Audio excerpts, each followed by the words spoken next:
My name's Cody. I produce for a lot of people in the industry, and in today's video I'm going to be flipping a sample and taking you guys through that process so you guys never get stuck on sampling. And I'm going to make a really fire beat. I feel it in my nuts. Right when I say that, just cut to the video and then we're cooking up. All right, so I got this sample here, and I just pitched it up because, you know, I want a fighting chance here. All right, but this is how it sounds. Some real like happy vibes, but we're definitely gonna flip this thing. First of all, like I said, we gotta find the BPM of the sample, so I just do this super easily. Play it. 1, 2, 3, 4. Don't worry if you don't get it right on the perfect taps. As long as you're within 2-3 BPM, it's gonna be very obvious to see if you're on time. And Exhibit A, actually, right here, this line should probably be hitting like right here. So if you want on time. Bada bing, bada boom, baby. Is perfectly on time beat. But one thing you could see here is how it starts. You would normally think if you normally think this is supposed to start right here, where that is, it's supposed to be brought over where this line is. But that's because if you listen to the intro, there's like a run-in. That's the one. If you want it to be kind of more accurate, I'm gonna save this though, because I might use it. I'm gonna mute this and bring this over. Now everything's on time.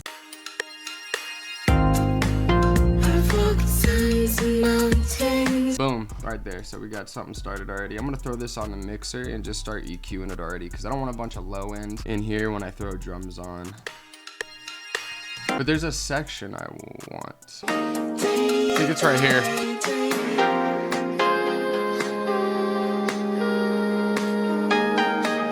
I think I'm gonna flip this into like some more lone vibe, so definitely gotta speed up the BPM. Everything's on stretch right now, so if I change the BPM, we're gonna be in good shape. I had to put it on project tempo. Once you put it on project tempo, everything, you'll be in good shape. Now you can mess with the BPM. I'm gonna move this up just a little bit. It felt a little bit slow for what I'm thinking for like the flow and might use this as an intro, but for now, I'm gonna leave it out and just work on the drums.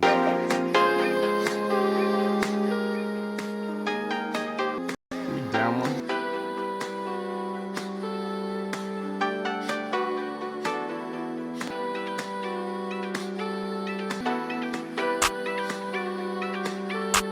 When you're making music, bro, don't overthink stuff. Don't think of all the things you got to do before. Just start jumping into some shit. And there's so many ways to mix and match when you produce. You could go do some shit 7 minutes later, come back and do it. Then you could do it right away if that's what you're comfortable doing. The issue is there's so many options, and this has happened to me before. People get stuck. You don't want to get stuck. Don't overthink anything. I know it's the thing that's been said in music a lot, but I've been saying it for years, and I still stand by it. Don't overthink anything. For me, when I started trusting my first instinct is when all the songs started becoming better. So trust your first instinct, bro.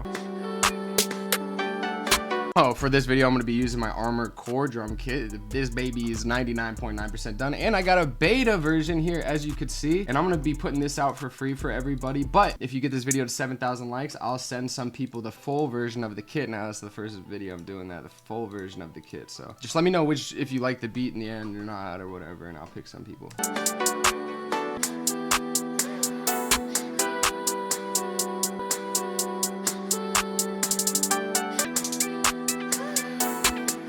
Let's put some 808s, make this thing fun. A lot of 808s in this kit, boy.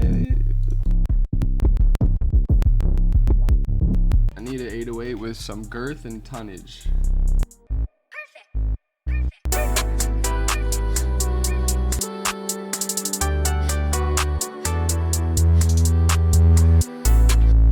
This is always the most satisfying part, because people are like, what the fuck?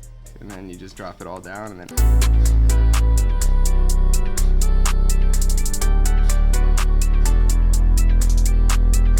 I've been using these kicks lately more as like a very sparing thing. I've been using kicks as like a very, very like once in a while thing, and then just give it that oomph when the shit hits on the one.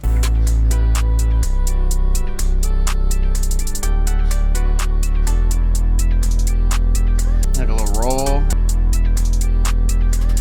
Alright, so now it sounds like a good portion of it is done, but not really in reality. Like a good portion of like the meat and bones is done, but now is where the fun stuff comes in, where you start adding little intricate parts that make the shit sound like it's you know what I mean? A lot of that has to do with arrangement, a lot of that has to do with like how you progress the track. And I think for this we should put some type of effect on it so that when the verse comes in, so right here, this would be the hook, right? You got 16, boom, math class, listen, we got 16 here, that would be the hook. The next 16 we could treat as a bridge. There's no rules of music, but a traditional way to do it is just treat it so that you do another 16, you give them enough for the verse, and then after that would come a bridge, but the bridge would be like 8 or some shit like this. All right, so now we got hook, verse, but for the verse, I want to change up the melody. I don't want it to just do that the whole time. Let's find something cool. All right, so this sounds cool. So this is what I'm gonna do. This sounds fire. All right, listen to how this comes in.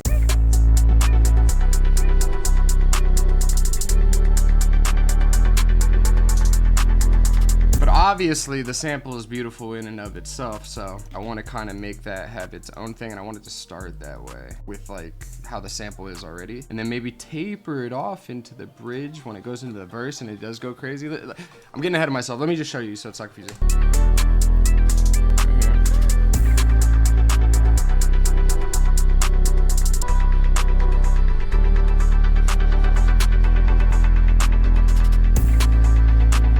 Comes back in with the bridge.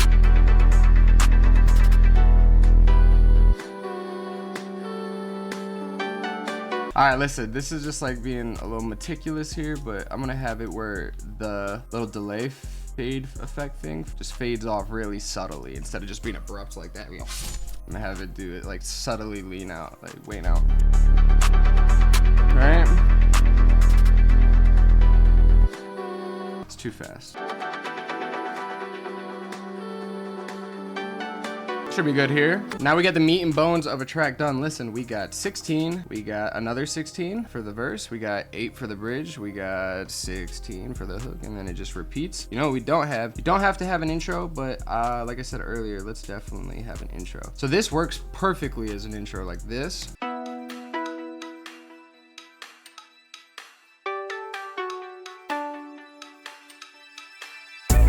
All right, there ain't nothing wrong with this. This is just me being me, but I'm gonna go like this. I'm gonna shorten the intro, but I'm gonna still use this part that was like the 1 bar lead in, and we're gonna shorten the intro so this actually makes sense. It might look difficult, but it's not if you just compartmentalize it. We cut that part in half, so we have 4 here, and then you had a 1 bar run in because of this little intro. They go right now listen.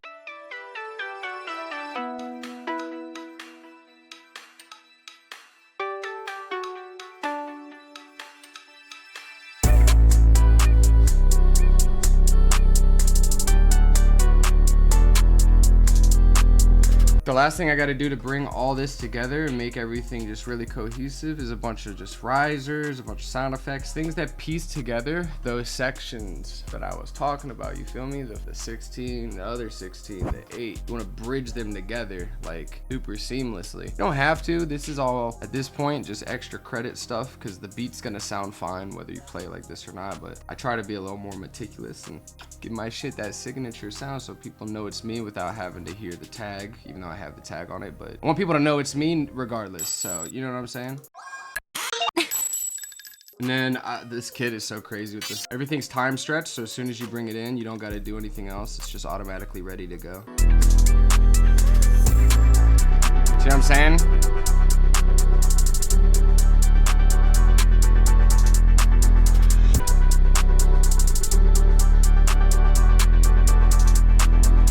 All right, listen, now we gotta be, let's check it out, Let me know what you guys think right here.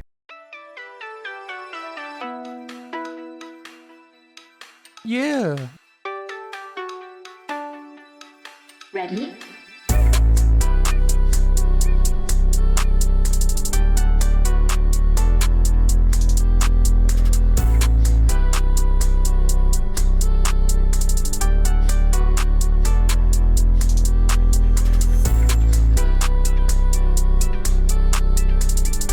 Coming up to the verse,